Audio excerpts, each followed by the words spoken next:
becoming so socially aware and it's scary. So, I'm currently in a sales job, and my job is to get paid helping people from point A to point B, and the car is my mouth. The car is me trying to talk their way into solving a problem. Point A, for example, is they're still there. They're in where the pain is exaggerated the most. Point B is where the pleasure circumcedes the pain. So basically, you're supposed to be helping people with your mouth. I'm becoming so socially aware, it's kind of weird to see my friends and family interact now. I know how to read the room, and I can tell if people hate each other, people sneak dissing on each other. And being so socially aware means that, you also have a good gaydar. I can tell who's gay from a mile away. So, yeah, being so socially aware, I'm aware that people might secretly have drama. There are people who just don't like each other. Seeing people fall out, fall in, rekindle, reconnect, forgive, be mad, I can kind of do a precursor. I can tell if there's something wrong with it. But there's some cool things about being socially aware. One thing that's cool about being socially aware is reading the room. You can tell the energy right off the bat. It's like, okay, these people hate each other here. There's a gay guy in the corner. Yeah, it's very cool to be able to be the person who reads the room. I don't know whether people should stay or leave the room, but that's besides the point of being socially aware. Reading the room is like a very good indicator of how the function is going to be. If you read the room and there's bad vibes, okay. Talk to your friend in secret. Tell him this party's weird. Let's bounce within 30 minutes. Or you see people who have, vibes of joy. Okay, I think I'm going to stay here for an hour. Boom, you're staying till 4 a.m. So, yeah, reading the room is one cool thing about being socially aware. The second cool thing about being so socially aware that it's scary is piggybacking off of example one. You know when to leave. You know when the time is not yours. Sometimes you can leave just to avoid what you're gonna see. Some people leave just because they don't want to clean up the house after the party. I do know that some of my friends, no names, we recently had a party and then they just had leftovers then dipped.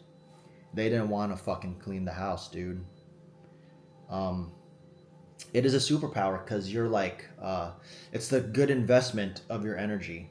It's like, let me take what I can without, expending my adenosine triphosphate, which is ATP, which is, energy currency for the body. There are people in this world who leave early and are good with it. Do you think people left early because they knew the plane would crash into the building? Is that too soon? But yeah. No, yeah, that's number two. You can leave before problems arise. The cool thing about being socially aware, reason number three, is you're able to adapt according to the energy. One time I had a party, right? And then it's just about being adaptable. I was hosting a party. I had a piano room, then a basketball room. or a basketball court. And then I also had a garage where there was a secret. So there were three different types of vibes going on all at once, and that's not even mentioning the people who are in the pool swimming. So basketball court, okay, you're socially aware. Let's give the energy where it's more competitive. Okay, you want to beat that guy up by scoring more buckets than him. You do it. Okay, high energy usage. Go to the pool. Is that baby drowning? I had, one of my friends brought a plus one, and then her attendance was actually her and her siblings, so it wasn't even a plus one. It was like a entourage. It was like its subgroup. It was like this fat girl with like three of her little siblings, and my mom was like, "What the fuck? Can you guys even swim? Can you guys even swim?" And then, like I said, she was fat, so there was like a suburban tsunami. So it wasn't like nature; it was just my pool. It was it was a suburb tsunami. And then, yeah, compared to the competitive energy, the pool situation was a high stress, semi high cortisol. The pool's done. Let's adapt more. Let's go to the garage where the horror movie was going. When I went into the garage for my 18th birthday, my glasses fogged up. It was a secret orgy. We were all in high school. The hormones were out. People, the energy there was more of a secretive type thing. It's like, I know you're doing it, but I don't see you doing it. Your homies is next to you. You don't know shit in the math test. But somehow you two are cheating on the math test, but it's not obvious. It's kind of like a secret. It's kind of like knowing your friend's doing something and feelings mutual, and then they're doing it with your friend doing it as well. And then the energy there was just secret chaos. During that, we were watching a horror movie, right? It was spring. It was getting hot. There were blankets everywhere. Horror movie going. I think it was Conjuring 2. The Conjuring 2 was a haunted movie, but best believe whatever the high schoolers were doing was even more haunted. On top of that, there was a popcorn booth with my friend.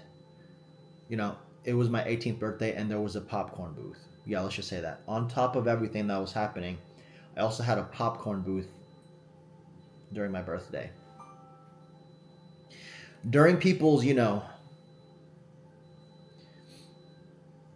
while people were using their first and second phalanges, I had a homie who was in the popcorn booth who was also socially aware.